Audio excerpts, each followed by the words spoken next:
VP Sara nagsorry sa Kingdom of Jesus Christ sa paghimo na iboto si PBBM.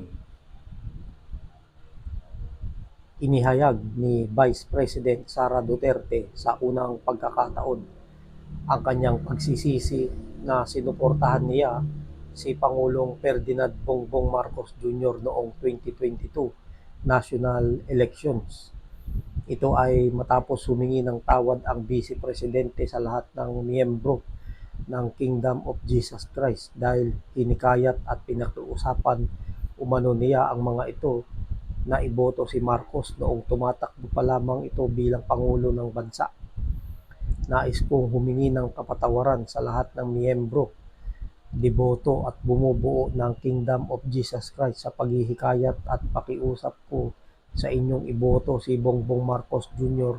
noong 2022. Naway mapatawad ninyo ako, ani Duterte sa isang pahayag nitong Linggo, August 25. Matatandaang sina Marcos at Duterte ang mag-running mate noong 2022 national elections sa ilalim ng ticket ng Uniteam.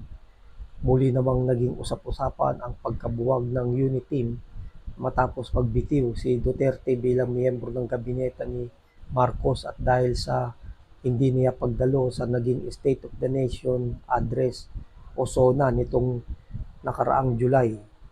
Matatandaan ding umiiwas lamang si Duterte sa katanungan ng mga mamamahayag kamakailan kung nagsisisi ba siyang sinuportahan si Marcos noong nakaraang eleksyon.